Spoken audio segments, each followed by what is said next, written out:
Chapter 18. I woke that night gasping. I was sweat-soaked, and the tent felt oppressively warm. Beside me, Achilles slept, his skin as damp as mine. I stepped outside, eager for a breeze off the water, but here too the air was heavy and humid. It was quiet, strangely so. I heard no flapping of canvas, no jingle of unsecured harness. Even the sea was silent, as if the waves had ceased to fall against the shore. Out beyond the breakers, it was flat as a polished bronze mirror. There was no wind, I realized. There was the strangeness. The air that hung around me did not stir, even with the faintest whisper of current. I remember thinking, if it keeps up like this, we won't be able to sail tomorrow. I washed my face, glad of the water's coolness, then returned to Achilles, and restless, turning sleep. The next morning is the same. I woke up in a pool of sweat, my skin puckered and parched. Gratefully, I gulp the water that Automedon brings us. Achilles wakes, draws a hand over his soaked forehead. He frowns, goes outside, returns. There is no wind. I nod. We will not leave today. Our men are strong oarsmen, but even they cannot power a full day's journey. We need the wind to take us to Troy. It does not come. Not that day, or that night, or the next day either. Agamemnon is forced to stand in the marketplace and announce further delay. As soon as the wind returns, we will leave, he promises us. But the wind does not return. We are hot all the time, and the air feels like blasts off a fire, scorching our lungs. We had never noticed how scalding the sand could be, how scratchy our blankets. Tempers fray, and fights break out. Achilles and I spend all our time in the sea, seeking the meager comfort it offers. The days pass and our foreheads crease with worry. 2 weeks with no wind is unnatural, yet Agamemnon does nothing. At last Achilles says, I will speak to my mother. I sit in the tent sweating and waiting while he summons her. When he returns, he says, it is the gods. But his mother will not come, cannot say who. We go to Agamemnon. The king's skin is red with heat rash, and he is angry all the time. At the wind, at his restless army, at anyone who will give him an excuse for it. Achilles says, you know my mother is a goddess. Agamemnon almost snarls his answer. Odysseus lays a restraining hand on his shoulder. She says the weather is not natural, that it is a message from the gods. Agamemnon is not pleased to hear it. He glowers and dismisses us.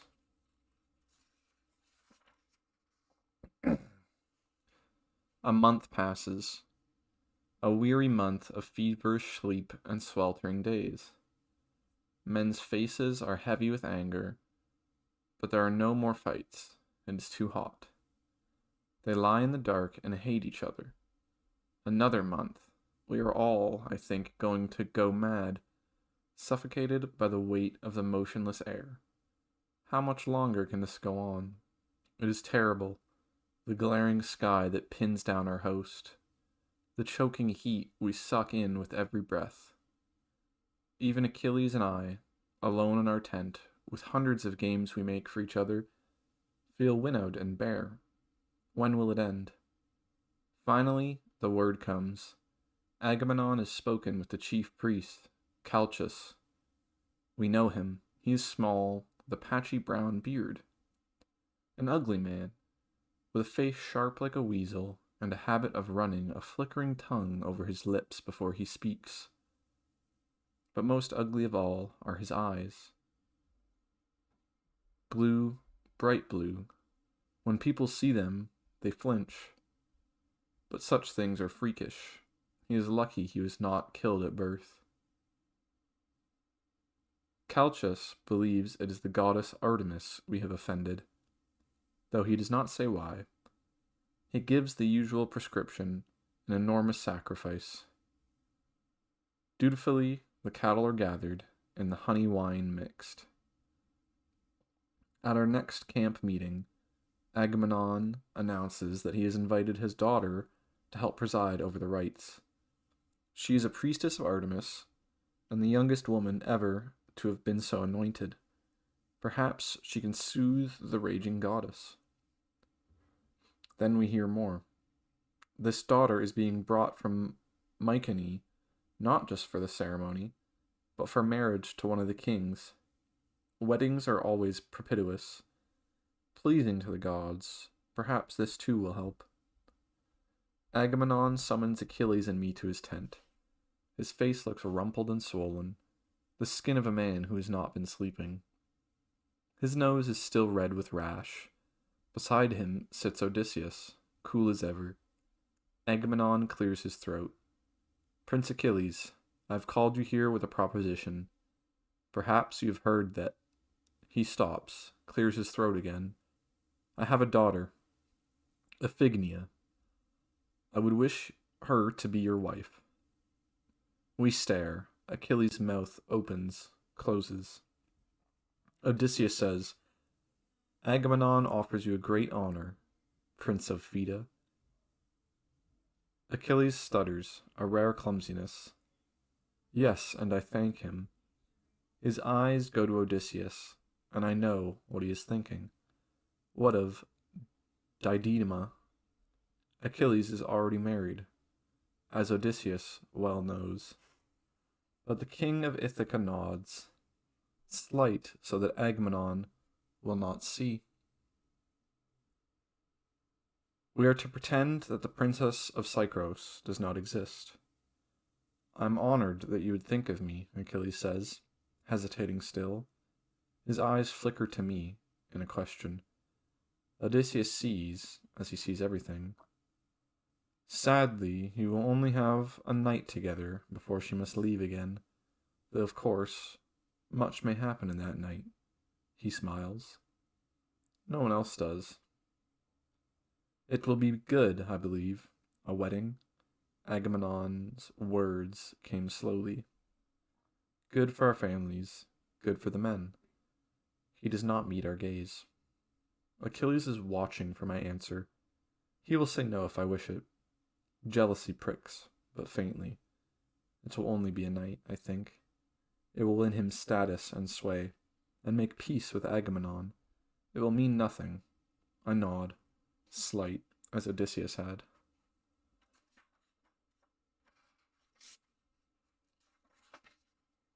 Achilles offers his hand. I accept, Agamemnon. I will be proud to name you my father-in-law. Agamemnon takes the younger man's hand. I watch his eyes as he does. They are cold and almost sad. Later, I will remember this. He clears his throat a third time. Iphigenia, he says, is a good girl. I am sure she is, Achilles says. I will be honored to have her as my wife. Agamemnon nods. A dismissal, and we turn to go. Iphigenia, a tripping name. The sound of goat hooves on rock. Quick, lively, lovely. A few days later, she arrives with a guard of stern Mycenaeans, older men, the ones not fit for war, as her chariot rattled over the stony road to our camp.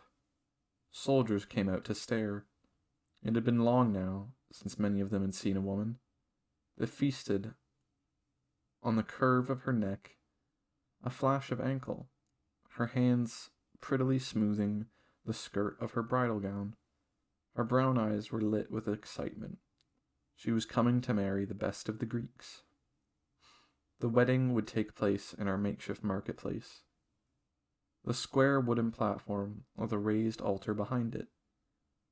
The chariot grew closer, past the thronging gathered men. Agamemnon stood on the dais, flanked by Odysseus and Diomedes. Calchas, too, was near. Achilles waited, as grooms do, at the dais' side.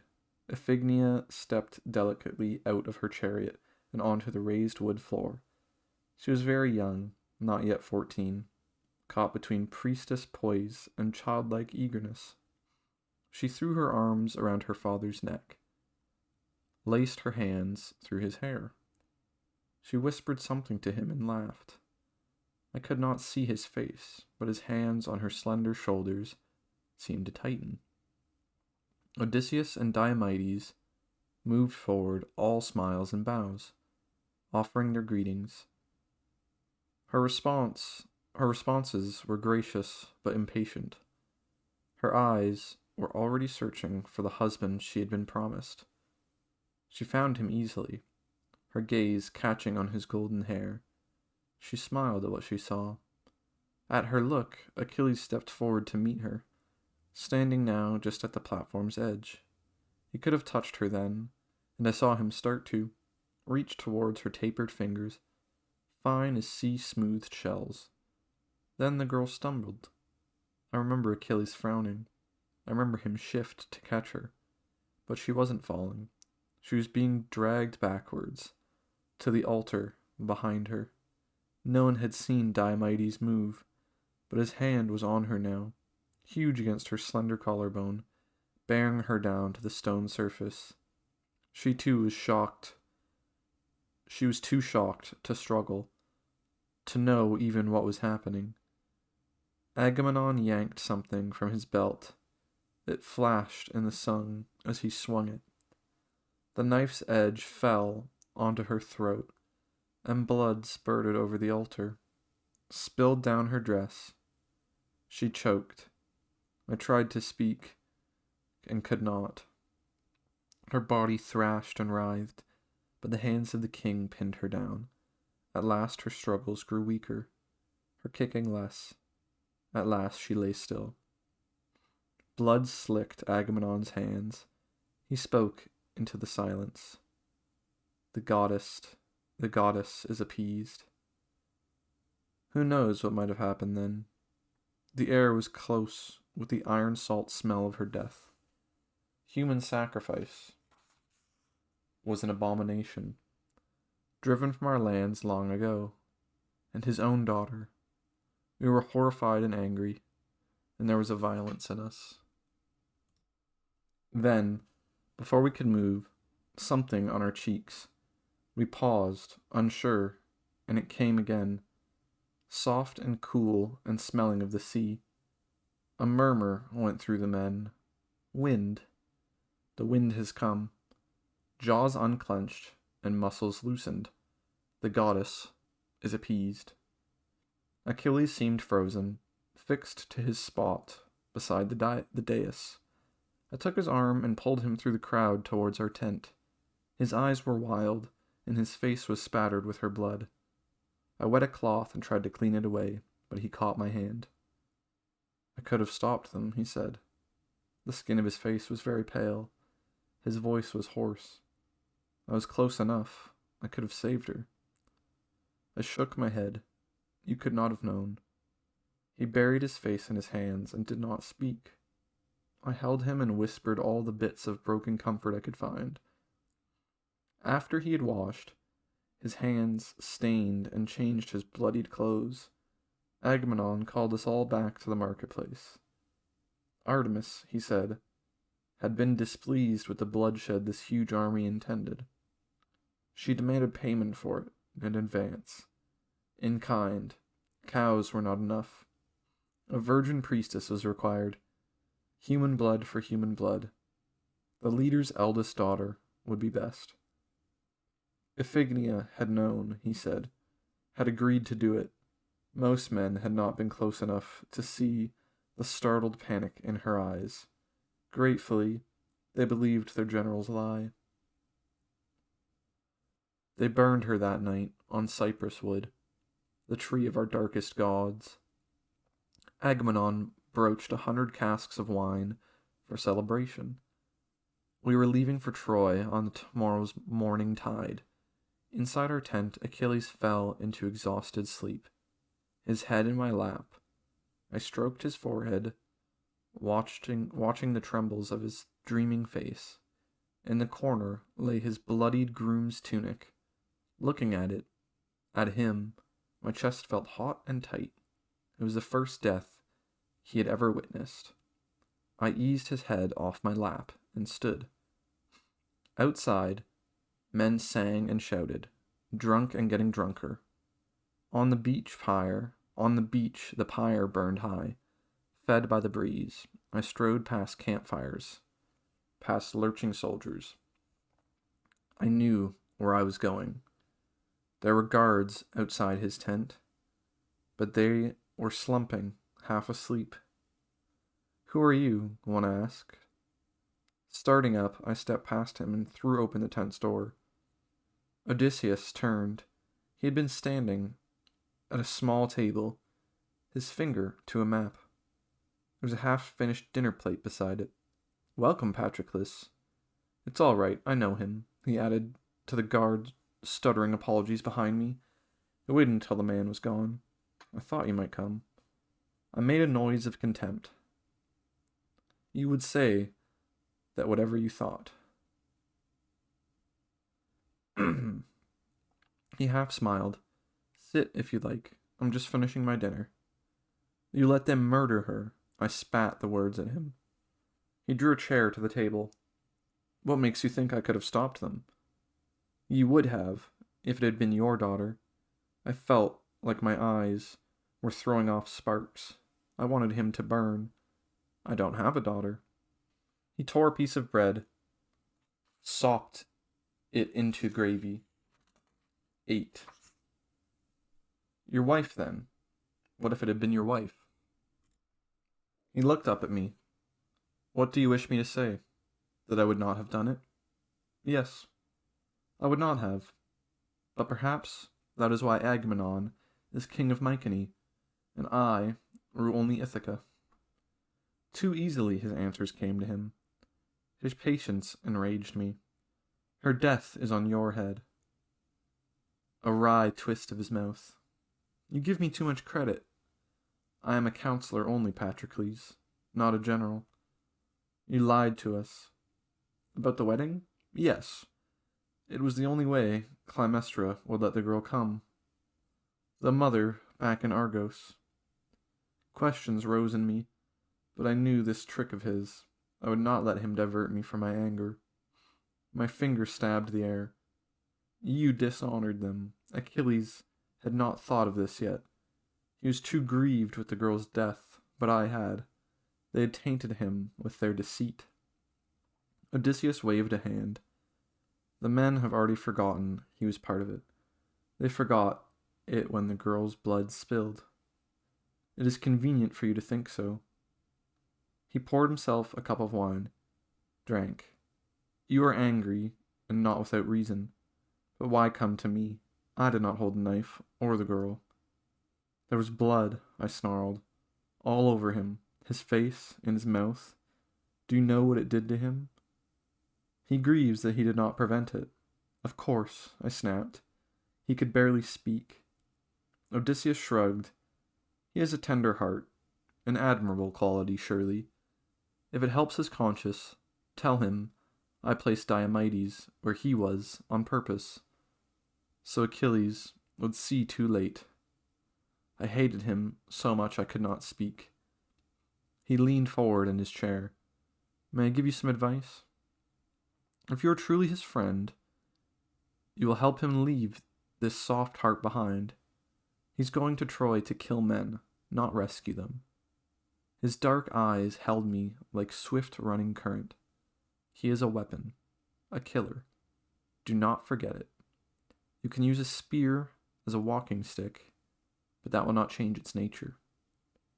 The words drove breath from me, left me stuttering. He is not, but he is. The best the gods have ever made. and it is time he knew it, and you did too. If you hear nothing else I say, hear that. I do not say it in malice.